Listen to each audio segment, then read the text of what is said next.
Jesus, I know you're my buffet and all, but I need some lobster bisque, please. Hey, what is up, all my stud and studettes? Hey, thank you for joining me. I'm the Bible Stud. Well, kind of. This is the Bible Stud channel. I appreciate you guys taking some time out of your day and help watching this video. Let's dive right into this, because today we're talking about food, and I don't know where you're at, where I'm at when I'm filming this. It's almost lunchtime, so let's get into this because we're talking about some food. Yeah, Ecclesiastes 6:7. All man's efforts are for his mouth, yet his appetite is never satisfied. Yeah. How many times have you all gone through a buffet and you fill up your plate, all this looks good and great, and you get to the end and there's the best stuff you've been waiting for? Maybe it's Kung Pao chicken, or maybe it's grilled chicken, or whatever buffet you're at. The best stuff is sitting right there. Maybe steak tidbits or something, I don't know. But you have no more room on your plate, and you leave sad because you have no more room. Or you overstuff yourself, eat that plate, come back, get the other stuff, and then you're too full to eat the main meal. It reminds me of a friend in Colorado. Him and I would go to the Texas de Brazil all the time. We loved going there. But the first time we went, the salad bar, you walk in, they got the huge salad bar.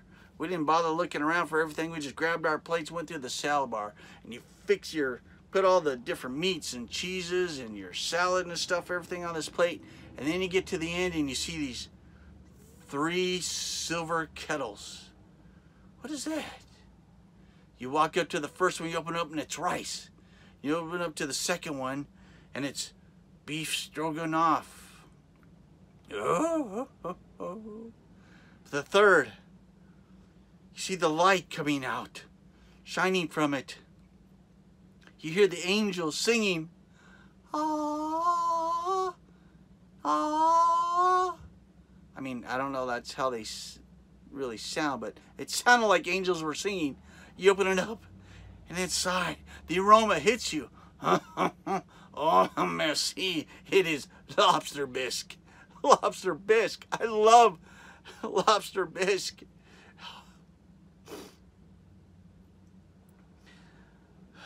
So what do you do with the plate? Well, you set it on the table, you try and eat it. You have hardly any room left for the lobster bisque, but you force yourself to eat more lobster bisque, when if you only would have waited, you could have had more lobster bisque. I mean, then you start thinking, how can I get more lobster bisque? Maybe I can create a vacuum cleaner, sneak a vacuum cleaner under my clothes, put it in, acting like I'm just getting the ladle, suck out all the lobster bisque and take it home. Or, how can I control the world? Then my family and friends intervene, and they send me to a Lobster Bisque Anonymous. Hi, I'm Corey. I'm addicted to lobster bisque. Started 20, 30 years ago when I first tasted it. First spoon, then the next spoon, then an empty bowl, then the next bowl. I couldn't control myself. I was out of control. I didn't know what to do. Sorry, I don't know why. I just went on for 5 minutes about lobster bisque. But Jesus will give you lobster bisque if you ask him. Just saying. But how many times in our lives have we not waited for Jesus, for God to give us something that we really wanted, and we settled for second best? In Ecclesiastes 7:8, it says, the end of the matter is better than the beginning of the matter. So if we would have waited till the end of buffet and saw what was there, we would have had more enjoyment out of it. I mean, now I do a full recon anytime I go to a buffet. I learned from that experience. Now I do a full recon. What do we got? All right, we got room on this plate for that, for that, for that. Okay, we're getting some of that. And I know how it works now. But I know in my life so many times I've answered God's prayer for him. God, can I have this? Okay, I don't hear you. I'm doing it. And I'll do it myself. And I put myself in bad relationships, bad jobs, bad situations, because if I just would have waited on Christ to answer me a little bit more, or a little bit longer, I should say, things would have been so much better, and things would have turned out great for me. Instead, I wasn't patient. I wasn't waiting for him.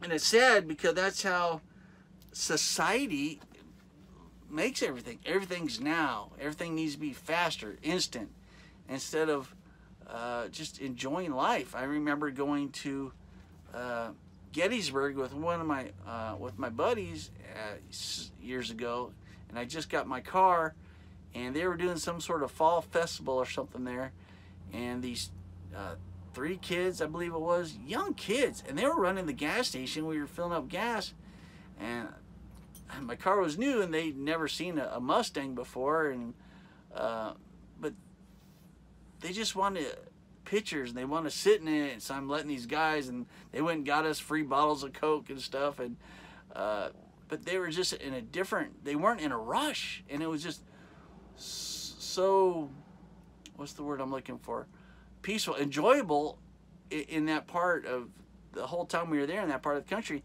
Everybody's at a different speed. Everyone just relaxed, and let's enjoy life. Let's just hang out for it. And that's all these kids wanted to do. They never knew us, never met us, but they just want to hang out and talk, and took some pictures of them standing by the car, and it was really cool.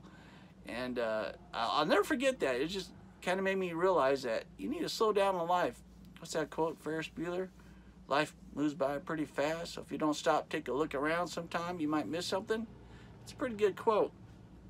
But we need to learn patience with that. In 1 Samuel 12:16, I'm just going to shoot those some scriptures real quick for you.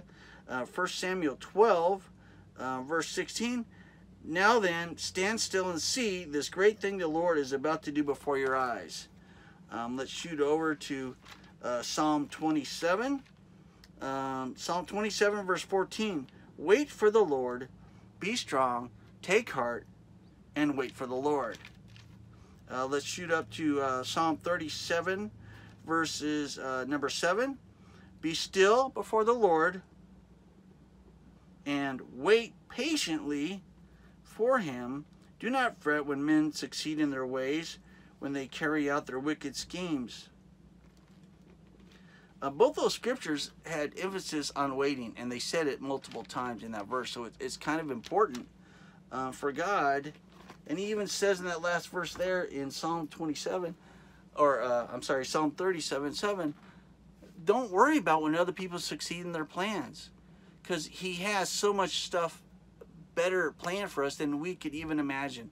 A better job, better location, better relationship, better spouse.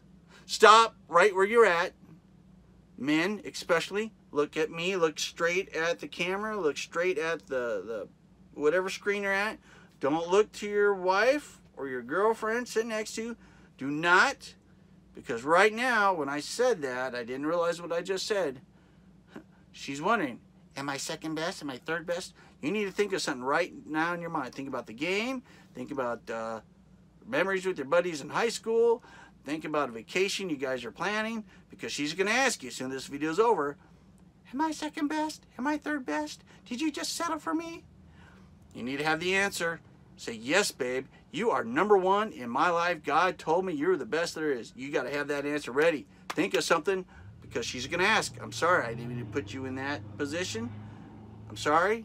I'm not a marriage counselor, so please don't put any comments down about how I ruined your relationship. I'm sorry. I do remember several years ago, true story, one of my first jobs, my boss was a Christian, and I asked him, I said, hey, do you really believe that there's that one special person for us? And he said, without even blinking an eye, he goes, yes, I do. But sometimes we settle for second or third best. Reminds me, I had a trophy wife, but she was only third place. Just saying. How many times have we rushed God's decisions? I know I have several times when I've chosen bad jobs, ended up in bad places, when if I just would have waited and asked God to be there for me and to give me patience, he would have delivered me something so much better. So I ask you guys, just today or tonight, whenever you pray, just get on your knees And if there's something you're struggling with, if you're waiting on a new job, or that special someone to come into your life, or hey, should I purchase this car? Should I take up this ministry? I mean, there's so many things that we don't even think about asking God for his help with. We just think, oh, this is just something common. I can just do this. I mean, the simple thing is buying a car. You know, what if you wait and someone donates a car to you? I mean, I've heard stories about that. I'm not saying God's going to give you a car, but it's happened. Maybe a better deal will come. Maybe a situation will come. Instead of getting a car, maybe you need a truck, because there's a ministry that's going to open up that God wants you part of. There's so many things, but I just ask you, take those scriptures again. I'll put them in the links down below. I have those highlighted, and I have both parts where they talk about wait, wait, wait, because they say it multiple times, and that's so important, especially for me. Let's go, let's go, let's go. But I have to learn patience, and God is dealing with me with that, and I hope he does that with you. So just ask him tonight, or whenever you pray, God, give me some patience and show me your way. And I really appreciate you guys taking your time out of your day watching this video. I hope you enjoy it, and if you really want to support this channel, send some lobster bisque, because I need some bisque. I need it. I just do. So please hit that like and subscribe button. Thank you for joining me, and God bless y'all, and deuces. Peace out, guys. Love y'all. Bye.